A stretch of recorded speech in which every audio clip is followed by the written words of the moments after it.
এই সপ্তাহে বাজারটা আসলে কেমন দেখলেন? ব্রড বেসড একটা র্যালি হয়েছে। মার্কেট এখন একটা খুব ভালো ভ্যালুয়েশনের দিকে চলে আসছে। টানা বাড়ছিল, কারেকশন দরকার কিনা? টানা টার্নওভারটা মার্কেটের জন্য কিছুটুক আনসাস্টেইনেবল। এখন কি মানি ঢুকছে? 3 টাইমস মোর ডিপোজিট হচ্ছে। এই বিষয়টাকে আপনি আসলে কিভাবে দেখছেন? যুদ্ধ সাথে ৬,০০০ পয়েন্ট সামনে। যদি আমাদের টার্নওভার অ্যান্ড পার্টিসিপেশন যদি ঠিক থাকে, এই ১২০০ থেকে ১৫০০ কোটি টাকার মধ্যে যদি আমাদের টার্নওভারটা থাকে, আমি কোয়াইট কনফিডেন্ট যে মার্কেট কিন্তু এই ৬,০০০-এর ইন্ডেক্সটা পার হয়ে যাবে।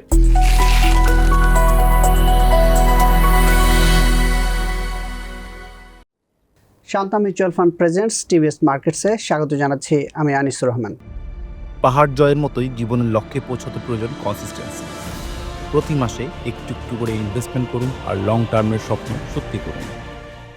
প্রিয় দর্শক, আমরা গত একটি সপ্তাহে যে বাজারটা দেখলাম তাতে দেখেছি যে ১০০ পয়েন্টের মতো উত্থান হয়েছে বাজারে। শেষ দিনে এসে ২৫ পয়েন্টের মতো একটা কারেকশন হয়েছে, বাট পুরো সপ্তাহ জুড়েই কিন্তু বাজারের ভলিউমও বেড়েছে।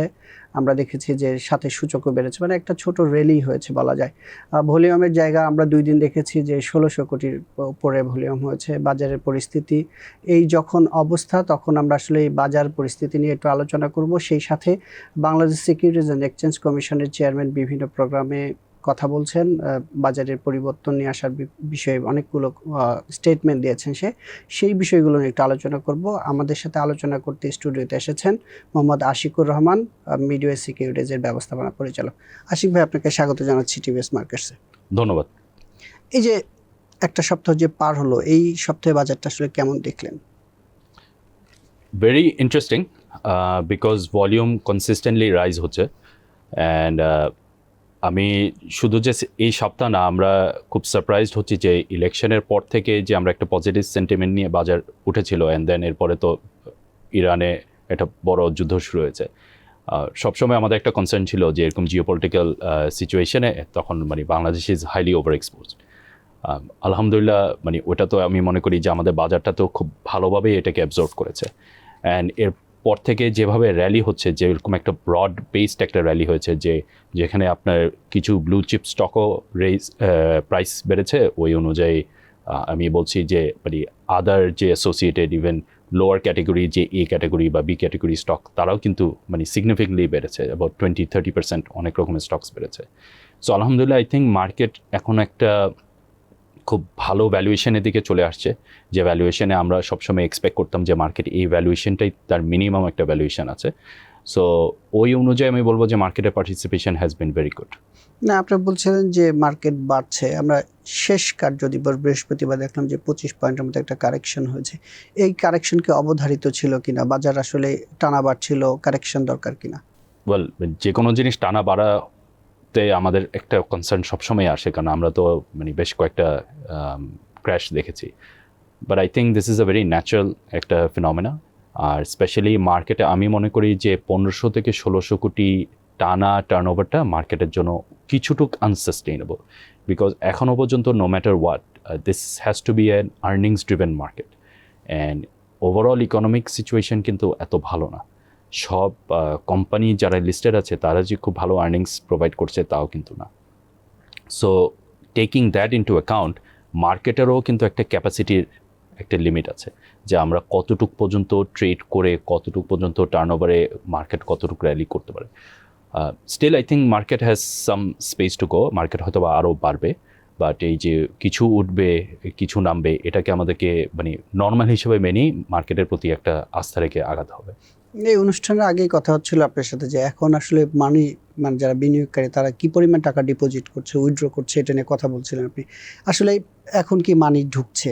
মানে নেট যদি বলি উইথড্র এবং ডিপোজিটের মধ্যে এই রেশিওটা আসলে কেমন? এই রেশিওটা ইজ ভেরি গুড। ইউজুয়ালি যেটা হয় আমাদের ব্রোকারেজে, যে ক্লায়েন্টস সবসময় টাকা ডিপোজিট করে কন্টিনিউয়াসলি শেয়ার কিনে।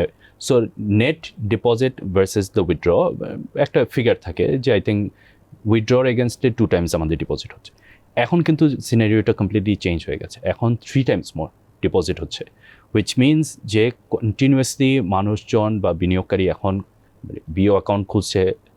মার্কেটে একটা অ্যাক্টিভিটি বেড়ে গেছে, এক্সিস্টিং ইনভেস্টাররা আবার রিস্টার্ট করেছে তাদের বিনিয়োগটা, অ্যান্ড তারা ফুল 100% যে টাকা তাদের বিও অ্যাকাউন্ট আছে মোটামুটি বিনিয়োগ করে ফেলছে। অ্যান্ড যদি ট্রেডিংয়ের মধ্যে থাকে, যেটা হচ্ছে যে তারা যদি একটা বিনিয়োগকারীকে আমি একটা এক্সাম্পল হিসেবে দেখি, যদি আগে যেটা হতো যে একজন বিনিয়োগকারী হয়তো বা 10 লাখ টাকার কিছু সেল করে সে 7 লাখ টাকা ব্যয় করতো, এখন কমপ্লিটলি ডিফারেন্ট। কেউ এখন 10 লাখ টাকা যদি কিনে তার যদি প্রফিট হয় হয়তো বা দেখবেন 11 লাখ টাকা হচ্ছে, সে কমপ্লিটলি ওই 11 লাখ টাকাটাকে আবার রিইনভেস্ট করে ফেলছে, সাইড লাইনে আর থাকছে না, বিকজ সে দেখছে যে কন্টিনিউয়াসলি শেয়ার রাইজ হচ্ছে। So it is a very interesting ফিনোমেনা, because এটা আমরা বেশ অনেক দিন পরে এই জিনিসটা আমরা দেখছি। আমরা একটা জিনিস দেখলাম যে বৃহস্পতিবারের টার্ন ওভারও কমে গেছে 1100 কোটি সামথিং। এই শেষ দিনে কি এই জিনিসটা ব্রেক করেছে কিনা, মানে বাইয়ের চেয়ে সেল তো বেশি হয়েছে, এটা বোঝা যায় বাজার দেখে। আপনার মানে যে ক্লায়েন্ট আছে তাদের আচরণও কি একই ধরনের ছিল, যে সেল দিয়ে আবার একটু মানে সাইড লাইনে থাকা 2-1 দিন পরে কিনা, এরকম মনে হচ্ছে শেষ দিন বৃহস্পতিবার যে মার্কেটটা ডাউন গেল? বৃহস্পতিবার যখনই আসে সবার একটু চিন্তা থাকে, আর আই থিঙ্ক একটা বড় চিন্তা যেটা হচ্ছে যে আপনি দেখেন যুদ্ধ কিন্তু আবার রিস্টার্ট হয়ে গেছে। হয়তোবা আমরা ফেব্রুয়ারি মার্চে যেরকম ইন্টেন্সিটি ছিল তা আমরা এক্সপেক্ট করছিলাম না, বাট এখন কিন্তু ডোনাল্ড ট্রাম্প অফিসিয়ালি কিন্তু কংগ্রেসকে জানিয়ে দিয়েছে যে সে যুদ্ধে আছে ইরানের সাথে। সো এটা কিন্তু একটা কনসার্নিং সিচুয়েশন। ডেফিনেটলি যেটা হচ্ছে যে মার্কেট তো র্যালি করেছে, একটা কারেকশন হতেই পারে, আমাদের মাইন্ডে একটা ছিল যে কারেকশন হতেই পারে, অ্যান্ড মাঝখানে আমরা বেশ কয়েকদিন দেখেছি যে কারেকশন হতে হতেও কিন্তু আলটিমেটলি দিনের শেষে পজিটিভ ছিল। সো আই ডোন্ট থিঙ্ক যে এটা এত কনসার্নিং কিছু, বাট বিনিয়োগকারী সবসময় তো চায় যে তারা last man in the market থাকতে চায় না, স্পেশালি যারা রেগুলারলি ট্রেড করে। সো যখনই এরকম দেখে যে একটা রিস্কের দিকে আসে তারা তখন সেল অফ করে সাইড লাইনে থাকে। বাট আই ডোন্ট থিঙ্ক এবার এত বেশি হয়েছে, বিকজ মার্কেটের পয়েন্ট তো অ্যাকচুয়ালি খুব অল্প পড়েছে। নেক্সট উইকে আমরা অ্যাকচুয়ালি বুঝতে পারবো যে মার্কেটের গতিটা কি আবার ফিরে আসবে নাকি না। না, এই যে যদি বলেন যুদ্ধের কথা আপনি বলছেন, যুদ্ধ আমরা দেখছি যে গত সপ্তাহে শুরুর দিক থেকে যুদ্ধ হচ্ছে। সবার একটা শঙ্কা ছিল যে যুদ্ধের কারণে হয়তো বাজারটা আবার পড়ে যেতে পারে। আবার আরেকটা ফ্যাক্টর কাজ করছিল, একটা র্যালি হয়েছে প্রায় 500-700 পয়েন্টের 2-3 মাসের একটা র্যালি হয়েছে, 6000 পয়েন্টের কাছাকাছি চলে গেছে। এই জায়গা থেকে 6000 আসলেই ওভারকাম করবে না এই জায়গাতে আবার কয়েকবার ঘোরাঘুরি করবে, এই বিষয়টাকে আপনি আসলে কিভাবে দেখছেন, যুদ্ধ সাথে 6000 পয়েন্ট সামনে? So both of them are basically the resistance for the market. From a technical point of view, আমরা psychological resistance বলতে পারি এটাকে, টেকনিক্যাল ইন্ডিকেটর হিসেবে আমরা একটা রেজিস্ট্যান্স বলতে পারি। বাট ইন মাই ওপিনিয়ন, যদি আমাদের টার্নওভার অ্যান্ড পার্টিসিপেশন যদি ঠিক থাকে, এই 1200 থেকে 1500 কোটি টাকার মধ্যে যদি আমাদের টার্নওভারটা থাকে, আমি কোয়াইট কনফিডেন্ট যে মার্কেট কিন্তু এই 6000-এর ইন্ডেক্সটা পার হয়ে যাবে। বিকজ যেইসব কোম্পানির প্রাইস বেড়েছে, ইনিশিয়ালি যেটা হয় যে আপনার ছোট ক্যাপ কোম্পানিগুলি রাইজ করে, বিকজ তখন লিকুইডিটি টার্নওভার কম থাকে। বাট এখন কিন্তু অনেকটু ব্রড বেসড র্যালি থেকে আমরা দেখছি যে আপনার স্কোয়ার ফার্মাও র্যালি করেছে, লাফার্স র্যালি করেছে, বিএসআরএম গ্রুপ র্যালি করেছে। সো যেইসব কোম্পানি অনেক দিন ধরে একটা ডিপ্রেসড প্রাইসিংয়ের মধ্যে ছিল তাদেরও কিন্তু কিছু র্যালি হচ্ছে। সো যখন একটু করে আমরা যখন দেখব যে বিগ ক্যাপের মধ্যে ফান্ড ইনজেক্ট হওয়া শুরু হবে, তখন কিন্তু নো ম্যাটার হোয়াট আপনার 2-3 দিনের মধ্যে একটা because the index is weighted towards mostly the big cap, তখন কিন্তু একটা ইন্ডেক্স পুশ আসতেই পারে। But once again, I think at this moment, the market is very sentiment driven, and the sentiment is quite positive. এই সেন্টিমেন্টের জায়গা থেকে যদি মাঝখানে একটা সেন্টিমেন্ট ছিল দুর্বল কোম্পানির দিকে, একটা সেন্টিমেন্ট আমরা দেখেছিলাম যে জাঙ্ক শেয়ার বা বন্ধ শেয়ার, এইসব শেয়ারের দাম বাড়ছিল। এরপরে আপনি বললেন যে মিড এবং ভালো কোম্পানিগুলোতে ইনভেস্টমেন্ট শুরু হয়েছে। এটা কি বিএসইসির উদ্যোগের কারণেই হয়েছে যে তারা একটু দুর্বল কোম্পানিগুলো একটু চেপে ধরতে চায়, একটু হিসাব নিকাশের মধ্যে রাখতে চায়, এই ফ্যাক্টরটা কাজ করছে কিনা? অ্যাবসলুটলি। অ্যান্ড এখানে আমাদের যে কারেন্ট কমিশন আছে তাদেরকে আমাদেরকে ফুল ক্রেডিট দেওয়া উচিত। ওনারা প্রথম থেকেই রেকগনাইজ করেছে যে market is basically two fold, investible class আছে and then there is a lot of junk, যে জিনিসটা আমাদেরকে পুরো মার্কেটকে ক্যাপচার করে ফেলেছে। সো প্রথম থেকেই কিন্তু ওনারা এই জেড ক্যাটাগরিকে কীভাবে অ্যাপ্রোচ করা যেতে পারে, যে কিভাবে এদেরকে আমরা বিনিয়োগকারীকে এখান থেকে সরিয়ে আমরা অন্যান্য অ্যাক্টিভ স্টকে আমরা নিয়ে আসতে পারবো, বা যেসব কোম্পানিগুলি অ্যাকচুয়ালি ফাংশনাল এইসব জায়গায় নিয়ে আসতে পারবো, ওনারা এরকম কিছু উদ্যোগ নিয়েছে। ওদের মেসেজিং বলেন, কিছু অ্যাকশন বলেন, মাঝখানে কিছু কিছু কোম্পানি হঠাৎ করে হল্ট করে দেওয়া, এটা একটা message to the market and they have publicly spoken. তারপর আবার এটার একটা ক্ল্যারিফিকেশনও দিয়েছে যে যেসব কোম্পানি বন্ধ আছে এগুলি কিন্তু ডিলিস্টেড হবে না। ইভেন তো একটা রুমার কিন্তু ছড়িয়ে গেছিল যে এরা হঠাৎ করে ডিলিস্টেড হয়ে যাবে। BSEC has come out with a press release saying যে না, এগুলি ডিলিস্টেড হবে না, but a plan has to be made. যে বন্ধ আছে ঠিক আছে, ওদেরকে কি 1 বছরের মতন সময় দেওয়া হবে? স্পন্সরদের সাথে, ম্যানেজমেন্টের সাথে কথা বলে কি অ্যাকচুয়ালি বোঝা যাবে যে তাদের প্ল্যানটা কি? বিকজ একটা কোম্পানি বছরের পর বছর তার কোনো প্রোডাকশন নাই, কিছু নাই, বা শেয়ার ট্রেড হবে, এটা তো র্যাশনাল না। এইসব জিনিসই তো আমাদের মার্কেটে ক্ষতি করে। So I think full credit to বিসেক যে তারা এই যে একটা বড় উদ্যোগ নিয়েছে, এটার জন্যই কিন্তু অ্যাকচুয়ালি জাঙ্ক শেয়ারের থেকে অনেকটুক মানে বিনিয়োগকারী বের হয়ে গেছে। বাট আমি আরেকটা ক্রেডিট দিতে চাচ্ছি, সেটা হলো এই আগের যে কমিশন, তখনকার সময় যে মার্জিন রুলটা করা হয়েছিল, তখনকার যে মার্জিন রুলটা ক্রিয়েট করা হয়েছিল, তার এমন পলিসি ক্রিয়েট করা হয়েছিল যেটার কারণে কিন্তু জেড ক্যাটাগরির মধ্যে বেশি মার্জিন অ্যালাউ করা হতো না। ইভেন তো টেকনিক্যালি কোনো সময় জেড ক্যাটাগরিতে হতো না, ওরা এটা নিয়ে খুব কড়াকড়ি ছিল। So I think this whole thing started from that commission, and এইটার ইম্প্যাক্টটা কিন্তু এই কমিশনও এনজয় করছে। So I think both credit to both the commissions in this regard for Z category issue. Margin রুলের কথা বলছেন, এই কয়েকদিন আগেই মার্জিন রুলের একটা ফাইনাল হলো, এখন আবার নতুন কমিশন বলছেন যে মার্জিন রুলটাকে তারা নতুনভাবে নিয়ে আসবেন। আসলে যে পলিসির কন্টিনিউটি, এইটার একটা সমস্যা আমাদের ওভারঅল ইকোনমিতেই রয়েছে। এখন যে সংস্কারটা করতে চায়, তারা বলতে যাচ্ছে যে এ ক্যাটাগরি, বি ক্যাটাগরি শেয়ারে মার্জিন দেওয়া যাবে, সেই ক্ষেত্রে আগের যে শর্ত টুটু ছিল সেগুলো কিছু শিথিল করবে, বাজারে যাতে মানির ইনফ্লোটা বেশি হয় সেই দিক থেকে ব্যবস্থা নেবে। এটাকে আবার প্রকার হতে মার্কেটকে বেশি চড়া করে ফেলবে কিনা? না, মার্কেট চড়া হবে, মার্কেটে ব্রড বেসড লিকুইডিটি বাড়বে, there is no doubt about that. আমি ডেফিনেটলি এগ্রি করি যে কন্টিনিউয়াসলি পলিসি চেঞ্জ করাটা is not a good signal. It's not a good signal for investors, it's not a good signal for let's say foreign investors. আমরা যেভাবে বলি, আমরা তো সবসময় এটার এগেনস্টে কমপ্লেন করে এসেছি, বাট ইন দিস সার্কামস্ট্যান্সে আমার মনে হয় যেটা আমাদেরকে একটু এই বিসেককে একটু ক্রেডিট দেওয়া উচিত, যে বিসেক চেয়ারম্যান কিন্তু বারবার বলছে যে উনি জয়েন করার 2 মাস আগে উনি কন্টিনিউয়াসলি চিন্তা করেছে অ্যান্ড কিছু স্টেক হোল্ডারদের সাথে কথা বলেছে যে what is the real problem with this industry, and যারা মার্জিন প্রোভাইড করে they have continuously complain to them যে this existing margin framework does not work. So উনি যদি বলে যে আমি স্টেক হোল্ডারদের সাথে পরামর্শ করে আমি আগাবো, হি has shown that he is willing to do so. And margin রুলের মধ্যে অ্যাকচুয়ালি আমি যে খসড়াটা যেটা দেখেছি, এটার মধ্যে যে ড্রাস্টিক যে কোনো চেঞ্জ হয়েছে তা না, but they have made it a bit easier, they have made it more expensive, and এইটার কারণে লিকুইডিটি বাজারে আসবে। যেরকম একটা উদাহরণ দিই, যেসব ইনস্টিটিউশন মার্জিন দিতে পারবে, যে ওরা টোটাল মার্জিন কতটুকু তার ক্লায়েন্টকে দিতে পারবে। আগের রুলে ছিল যে নেটওয়ার্থের এগেনস্টে 3 টাইমস ওরা দিতে পারতো, এখন যেটা হয়েছে, এখন নেটওয়ার্থের এগেনস্টে আপনি 5 টাইমস দিতে পারবে। So that significantly increases total marginable exposure to the capital market. 60% বেড়ে গেছে। হ্যাঁ, so this is good for the market because মার্কেটের লিকুইডিটি বাড়ছে। এখন রিস্ক ম্যানেজমেন্টটা কীভাবে হবে, যে কোনো কারণে আমি ওভার লেভারেজড হচ্ছে নাকি, মার্কেটে রিস্ক বেড়ে যাচ্ছে নাকি না, institution at this point has to take responsibility of their one. এই 2010-এর যে প্রবলেমগুলি এখন পর্যন্ত আর এই 2026-এ এসে বলে এই মার্কেটটাকে আর পিছনে নামাটা উচিত হবে না। আমাদের মার্জিন রুলের সাথে পি রেশিওর একটা সম্পর্ক ছিল, যে এত পি রেশিওর মধ্যে থাকলে মার্জিন রুল দেওয়া যাবে।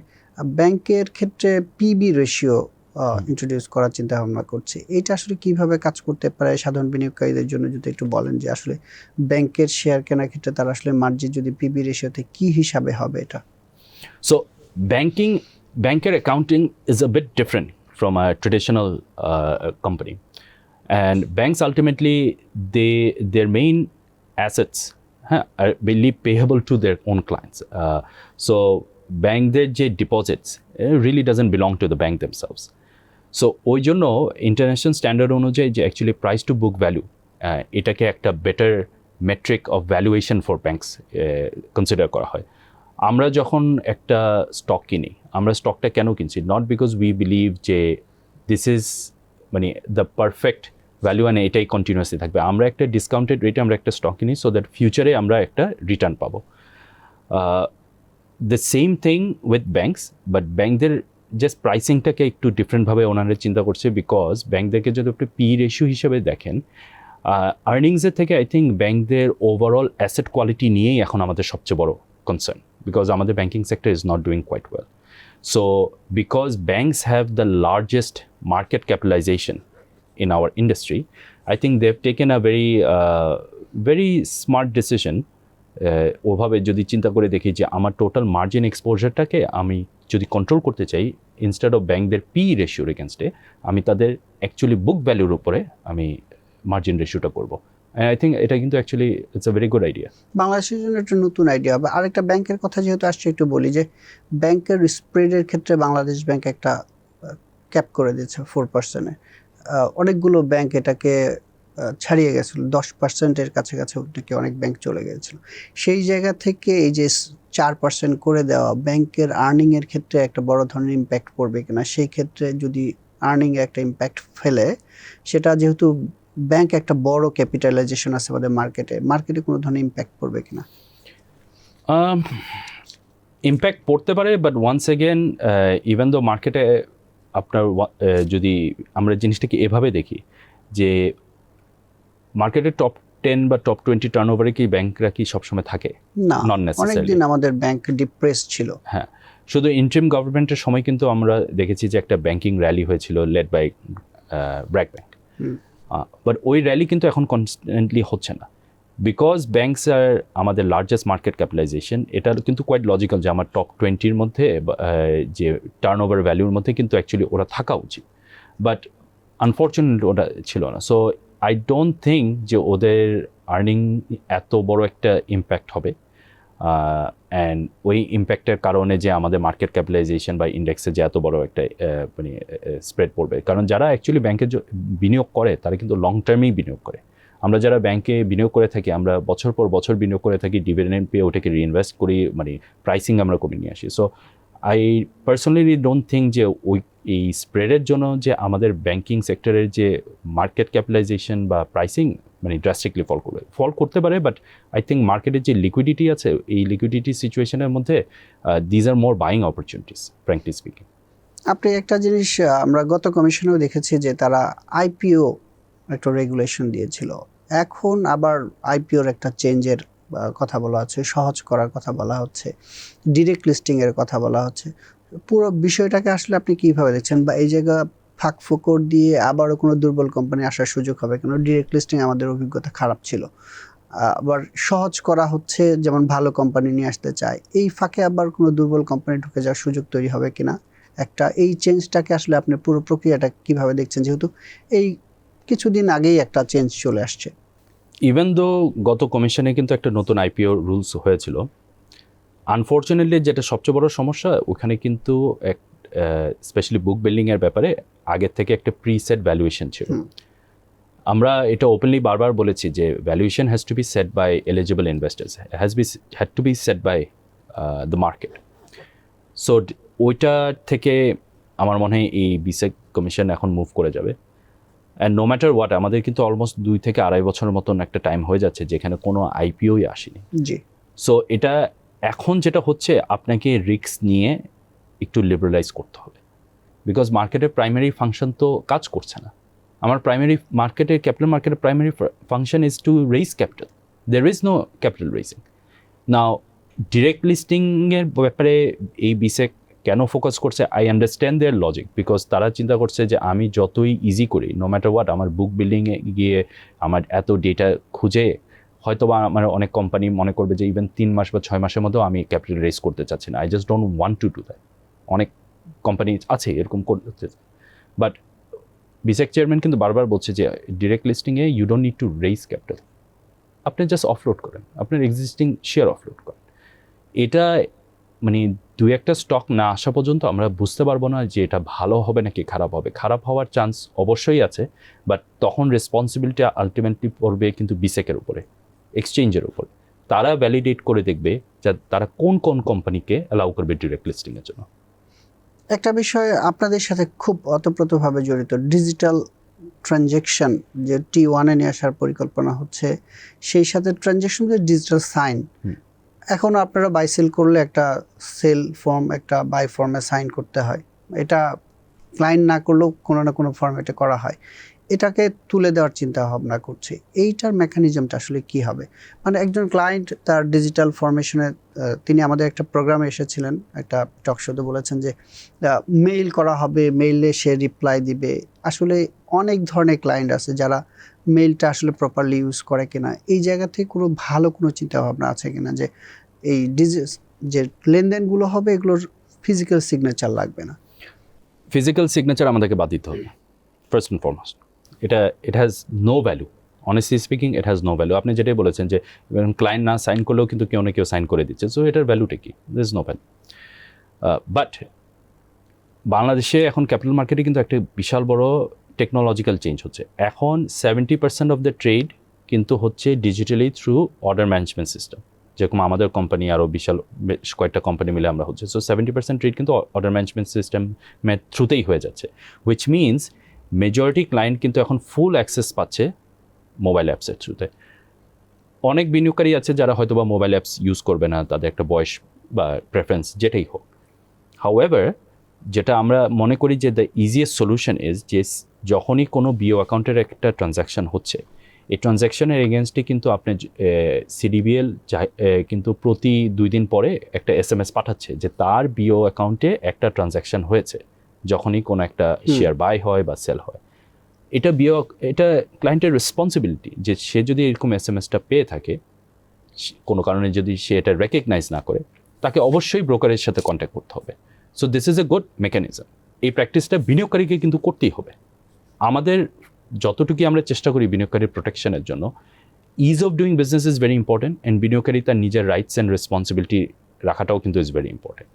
সেকেন্ডলি, এটাকে আমি পার্সোনালি মনে করি আরও বেটার করা যেতে পারে যদি আমরা সিডিবিএল এর থ্রুতে, ইলেকশন কমিশনের থ্রুতে যে যতগুলি বিও অ্যাকাউন্টের এগেনস্টে যত এনআইডি আছে, এটা যদি অটোমেটিকলি ভেরিফাইড হয়ে যায়, অ্যান্ড ওই এনআইডির এগেনস্টে যে একটা ভেরিফাইড তার নিজস্ব একটা সিম কার্ড আছে, ওইটাই যে তার বিও প্রোফাইলে আছে, এইটা যদি আমরা ইনশিওর করতে পারি, তাহলে দেখবেন যে this is a very easy process. এটাতে কিন্তু বিনিয়োগকারীর এখানে লস হওয়ার চান্স খুবই কম। সেই ক্ষেত্রে একটু জটিলতাও থাকে, অনেকে হচ্ছে নিজের থেকে শুরু করে আত্মীয় স্বজনে অনেকের সিম নাম্বার ইউজ করে, ব্যাংক অ্যাকাউন্ট ইউজ করে বিয়ে করে। এই পার্টটা থাকলো, আমরা একটু জানতে চাই যে T1 যে নিয়ে আসতে চাচ্ছে, এইটার জন্য কি চেঞ্জ দরকার? আপনি যেহেতু একজন ব্রোকার, সেই জায়গা থেকে আসলে কি কি সমস্যা আছে, এটা কতদিনে এই প্রবলেমগুলো সলভ করে আসলে T1 যাওয়া পসিবল? সবচেয়ে বড় challenge, it's not an exchange level challenge, it's a money settlement challenge, টাকার সেটেলমেন্টের চ্যালেঞ্জ। আমাদের বাংলাদেশে আমি যদি একজনকে আমি টাকা পাঠাই, আমি BEFTN করতে পারি, আমি RTGS করতে পারি, NPSB করতে পারি। এই NPSB and RTGS is fast, আপনি করলেই আপনার সঙ্গে সঙ্গে টাকাটা ট্রান্সফার হয়ে যায়। BEFTN করলে আপনার একদিন সময় ওয়েট করতে হয়। এই যে BEFTN এর যে উইন্ডোটা, এটাই একটা বিশাল বড় problem. So already বিসেক chairman and আমাদের ঢাকা স্টক এক্সচেঞ্জের MDও এটাও বলেছে যে আমরা বাংলাদেশ ব্যাংকে অ্যাপ্রোচ করেছি, আমরা চাচ্ছি যে RTGS এর যে উইন্ডোটা আছে, বিকজ প্রতিদিনে একটা কাট অফ টাইম থাকে, এই উইন্ডোটা যদি আমাদের জন্য এক্সপ্যান্ড করা হয়, এটা করলে আমাদের ব্রোকারেজ ইন্ডাস্ট্রির জন্য এটা একটা খুব ইজি সলিউশন। কতক্ষণ এক্সপেন্ড করতে হবে? এখন যে টাইমটা দেওয়া আছে তার থেকে কতটা বাড়ালে আসলে আপনারা এই T1 যেতে পারবেন? আমরা আশা করি, বিকজ ভলিউম বাড়ছে, তো আমাদের পোস্ট ট্রেড সেটেলমেন্টে অনেক রকমের কাজ করতে হয়। সো যদি অ্যাটলিস্ট 4 আওয়ার্স পর্যন্ত যদি আমাদেরকে এক্সপ্যান্ড করে দেয়, আমাদের জন্য অনেকটু ইজি হয়, ডিএসসির জন্য ইজি হয়। যখনই আমরা ট্রেড সেটেল করে ফেলবো, সঙ্গে সঙ্গে ডিএসসি আমাদের থেকে টাকা নিয়ে নেবে, অ্যান্ড নিয়ে আমাদের কাউন্টার পার্টিকে ডিএসসি টাকা দিয়ে দিতে পারবে। তো ওটাতে কিন্তু আমাদের T+1 চলে আসবে। আর রিস্ক ম্যানেজমেন্টের কথা যদি বলেন, এটা আমি মাল্টিপল টাইমসও বলেছি, আই থিঙ্ক আমাদের যদি আরও স্ট্রঙ্গার রিস্ক ম্যানেজমেন্ট যদি করতে চাই, pre funding is very important. আমাদের এখানে যেটা হয় যে অনেক সময় ক্লায়েন্ট অর্ডার দেয়, আমরা বাই করি, অ্যান্ড দেন বাই এক্সিকিউশনের উপরে আমরা ক্লায়েন্টকে বলি যে আপনি আমাকে টাকা দেন। তো যদি একটা চেক দেয়, সে নো ম্যাটার হোয়াট, আমার চেকটা কিন্তু ইউজুয়ালি পরের দিনই আসে। বাট আমি যদি T+1 থাকি, ওই পরের দিনই কিন্তু টেকনিক্যালি আমাকে ডিএসসিকে টাকাটা দিয়ে দিতে হবে, অ্যান্ড এই টাকাটা কিন্তু ডিএসসি আমার কাউন্টার পার্টিকে দিয়ে দেওয়ার কথা। এটার easiest solution is pre funding. Prefunding যদি করে রাখেন যে না আপনার বিয়ে অ্যাকাউন্টে আগে টাকা থাকতে হবে, তারপর আপনি অর্ডার প্লেস করতে পারবেন, যেটা ইজ ইন্টারন্যাশনাল স্ট্যান্ডার্ড, এটা করলেই কিন্তু আপনার এই রিস্ক ম্যানেজমেন্ট ইজ ইজিলি ডান। আপনারা একটা ট্রানজ্যাকশন কিন্তু রিয়েল টাইমে করেন স্পট মার্কেটে, এইটার অভিজ্ঞতা থেকে আসলে T1, ওটাও তো T1-এই চলে, এক্স্যাক্টলি। সেই জায়গাতে আপনাদের কি সুযোগ সুবিধা লাগে, বাড়তি কোনো সুযোগ সুবিধা কি পান স্পট মার্কেটের ক্ষেত্রে? সুযোগ সুবিধা বলতে গেলে যে আমার ট্রেডটা বেশি হচ্ছে, যে আমার ক্লায়েন্ট যদি না আজকে ওই জায়গায় বলেন যে স্পট মার্কেটের ট্রানজ্যাকশন যেহেতু আপনারা সেটেল করেন, T1-এ সেটেল করতে আপনাদের আসলে মানে প্রবলেমটা কি হবে, মানে ভলিউমটা বাড়বে এইটা? ভলিউমটাই, it's a volume issue, because spot মার্কেটে আপনার ম্যাক্সিমাম হলে 5 থেকে 10টা হয়তো বা কোম্পানি একই টাইমে স্পটে থাকতে পারে, but if you have almost 400 companies at the spot at the same time, তখন কিন্তু এই প্রবলেমটা হবে আর কি। তো আমার পার্সোনাল ওপিনিয়ন হলো যে অ্যাবসোলুটলি ট্রু যে আরটিজিএস-এর আপনার টাইমটা বাড়াতে হবে, there is no doubt, as an industry we agree. আমি পার্সোনালি যেটা অ্যাডভোকেট করব যে ইন্ডাস্ট্রিতে যদি আমরা প্রি ফান্ডিংটা করতে পারি, এটা মানে কাউন্টার রিস্ক, সেটেলমেন্ট রিস্কটা ম্যাসিভভাবে আপনার রিমুভ করে ফেলবে। সো এটা আমার মনে হয় রেগুলেটর ডিএসসি এটা একটু কনসিডার করা উচিত, এটা করলে কিন্তু আমাদের জন্য অনেক সুবিধা হবে। আমরা অনুষ্ঠানের শেষের দিকে আসছি, একটু যদি জানতে চাই যে বিএসসিসি যে ধরনের উদ্যোগ নিচ্ছে, আপনারা বলছেন বাজার ফ্রেন্ডলি, আমরাও অনেকেই বলছি বাজার ফ্রেন্ডলি, বাট অনেক সময় অনেক ধরনের হয় কি যে ছাড় দেওয়া, যেমন আমরা যদি 2010-এর কথা বলি, সেই সময় যখন মার্জিন রোলের ফোর্স সেলে যাওয়ার কথা ছিল, ভার্বালি না করে দেওয়া হয়েছে না সেল করো না, বাজারের জন্য সেই সময় ফ্রেন্ডলি ছিল যে বাজারটা পড়বে না। এখন কি এরকম কিছু হচ্ছে নাকি যে বাজারটা আসলে বেড়ে যাবে, পরবর্তীতে আমরা রিয়েলাইজ করব না এই জিনিসটা ভুল ছিল, এরকম কিছু কি মনে হচ্ছে আপনার? দেখেন, এই আপনি যে চিন্তাটা করছেন এটা সিম্পলি বিকজ বাজার অলমোস্ট 1000 পয়েন্ট বেড়েছে, অ্যান্ড গত কয়েক মাসে 500-600 পয়েন্ট বেড়েছে, অ্যান্ড এটা হয়েছে মেনলি বিকজ আমরা গত 5 বছরে এত সাফার করেছি যে কন্টিনিউয়াসলি বাজার ডাউন অ্যান্ড ডেড মার্কেট দেখেছি, ওই জন্য মানে একটা পজিটিভ সেন্টিমেন্ট আমাদের সবসময় মনে হচ্ছে যে এটা কি অ্যাকচুয়ালি সাস্টেইনেবল নাকি না।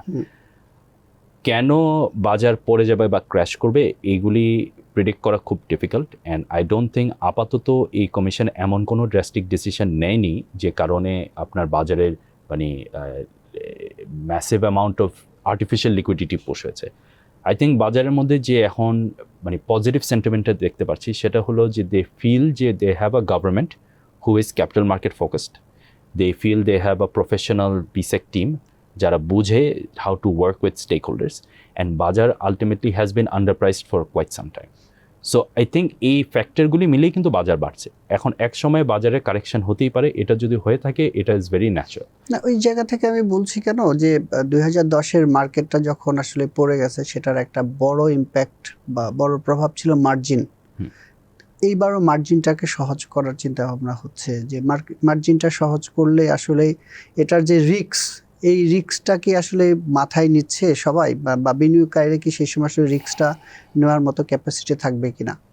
2010-এ টেকনিক্যালি বলতে গেলে মার্জিন স্পেসিফিক যে রিস্ক ম্যানেজমেন্ট কিছুই ছিল না, মানে ব্যাংকরা তো তাদের অপরচুনিটি ছিল to only expose 10% of their liabilities, they were highly overexposed. It wasn't 10%, it was over 30-40% if I'm not mistaken কিছু কিছু ব্যাংকে। এখন the risk factor is a lot easier.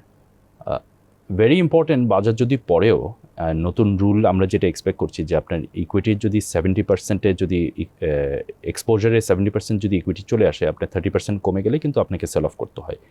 এই জিনিসটা যদি ফলো হয়, যেটা হবে যে একটা খুব কুইক একটা কারেকশন হবে, অ্যান্ড দেন 30%-এর মতন একটা লস বিনিয়োগকারীকে নিতেই হবে, অ্যান্ড দেন এরপরে বাজারে ওই মার্জিনটা কিন্তু প্রোটেক্টেড, অ্যান্ড ওই মার্জিনটা বাজারে আবার ফেরত চলে আসবে। কারণ যারা মার্জিন প্রোভাইড করে দে ডোন্ট কেয়ার যে কোন ক্লায়েন্টকে দিচ্ছে, অ্যাজ লং অ্যাজ ফুল মার্জিন ইউটিলাইজেশন হচ্ছে। যদি মার্জিনের ক্যাপাসিটি বাড়তে থাকে, ডেফিনেটলি ট্রু আমাদের বাজারে রিস্ক বাড়বে, because no matter what margin is a very speculative product, এটা লেভারেজ করছে, ক্রিয়েট করছে। আমার মনে হয় না যে মানে আমরা এখনও ওই পর্যায়ে এসেছি, বিকজ এখনও অনেক ইনস্টিটিউশন চাইলেও সে বেশি মার্জিন দিতে পারছে না, বিকজ ওই ইনস্টিটিউশনদের নিজেদেরই একটা নেগেটিভ ইকুইটির একটা ইস্যু আছে। সে কস্ট অফ ফান্ড, সে এই ফান্ডটা হয়তো বা পাচ্ছে ইটস কোয়াইট হাই, বাজারে সে কম্পিটিটিভ রেট দিতে পারছে না। তবু কিছু জিনিস হয়তো আমরা করতে পারবো to have a clear idea of how much outstanding margin there is in the market. এই ডেটাটা যদি অ্যাকচুয়ালি বিসেক নিতে পারে তাহলে আমার মনে হয় পলিসি ফর্মুলেশন করাটা আরও ইজি হবে। সবশেষ কোশ্চেন, জুন ক্লোজিং কোম্পানিগুলো ডিভিডেন্ড দিতে শুরু করবে, আপনার এক্সপেকটেশন কি? বিনিয়োগকারীদের এই জায়গা থেকে আপনার কোনো পরামর্শ থাকলে জুন ক্লোজিং নিয়ে, কোনো খাতোয়ারি বা জুন ক্লোজিংকে আসলে আপনি কিভাবে দেখছেন, ইকোনমির সাথে কোম্পানিগুলোর পারফরমেন্সের সাথে কিভাবে দেখছেন, বিনিয়োগকারীদের জন্য কোনো সাজেশন থাকলে অথবা জুন ক্লোজিং নিয়ে আপনার এক্সপেকটেশনটা যদি বলেন। Expectation, I think earnings are not going to be that impressive. Bangladesh bank কেন লেন্ডিং রেটটাকে সে কমিয়ে আনতে চাচ্ছে, যে একটা 4% স্প্রেডের মধ্যে কেন নিয়ে আসতে চাচ্ছে? Simply because banks are charging way too much, and with high interest rate it's very difficult to operate in this economy. আমি বাংলাদেশ ব্যাংকের এই স্ল্যাবটা আই ডোন্ট এগ্রি, বিকজ এই জিনিসটা কিন্তু মানে দুইটা সরকার আগে কিন্তু এই কাজটা হয়েছিল, and it was a disaster. So I am very surprise যে বাংলাদেশ ব্যাংক মনে করছে যে একই জিনিস করে এবারও ওরা কোনো পজিটিভ কিছু পাবে। But at the end of the day I think কোম্পানিকে আপনাকে খুব সিলেক্টিভ কোম্পানির মধ্যে আপনাকে বিনিয়োগ ফোকাস করতে হবে। লার্জ মাল্টিন্যাশনাল কোম্পানি, আমাদের বড় বড় লোকাল কোম্পানিগুলি যারা আছে, তাদের যে লেভেল অফ রিজার্ভস আছে তাদের কিন্তু কোনো সমস্যা হবে না, বিকজ ওই রিজার্ভস তারা গভর্নমেন্ট ট্রেজারি বন্ডে রাখবে, তারা 9%, 10%, 11% পাবে। So their earning is going to be quite consistent, but core business is not doing well. However I think economy যদি স্টেবল হতে থাকে, যেটা আমরা কিছু স্টেবিলিটি আমরা লক্ষ্য দেখছি, ওটা যদি কন্টিনিউ করে তখন আপনার আর্নিংস বেড়ে যাবে, তখন হয়তো বা এই জুন ক্লোজিং না, নেক্সট ইয়ারের June closing might be a bit better. আপনাকে অসংখ্য ধন্যবাদ টিভিএস মার্কেটসে আসার জন্য। ধন্যবাদ আপনাকে। প্রিয় দর্শক, আমরা শুনছিলাম মিডিয়া সিকিউরিটিজের ব্যবস্থাপনা পরিচালক মোহাম্মদ আশিকুর রহমান। তিনি কিন্তু বিএসসিসির যে কার্যক্রম নিয়েছেন হাতে সেইগুলোর বিশ্লেষণ করছিলেন, সাথে আমরা সবশেষ আসলে জুন ক্লোজিং কোম্পানিগুলো কেমন ডিভিডেন্ড দিতে পারে সেই বিষয়ে কথা বলছেন। তিনি যেটা বলছিলেন যে অর্থনৈতিকভাবে দেশের যে অবস্থা, কারখানাগুলো আসলে খুব বেশি প্রফিট করবে এরকমটা আশা করা দুরূহ। তবে ইকোনমি ভালো হলে আগামী বছর, এই বছর না আগামী বছরের জুন ক্লোজিং কোম্পানিগুলো ভালো করার সুযোগ থাকবে। টিভিএস মার্কেটসের পরবর্তী পর্ব দেখার আমন্ত্রণ রইল।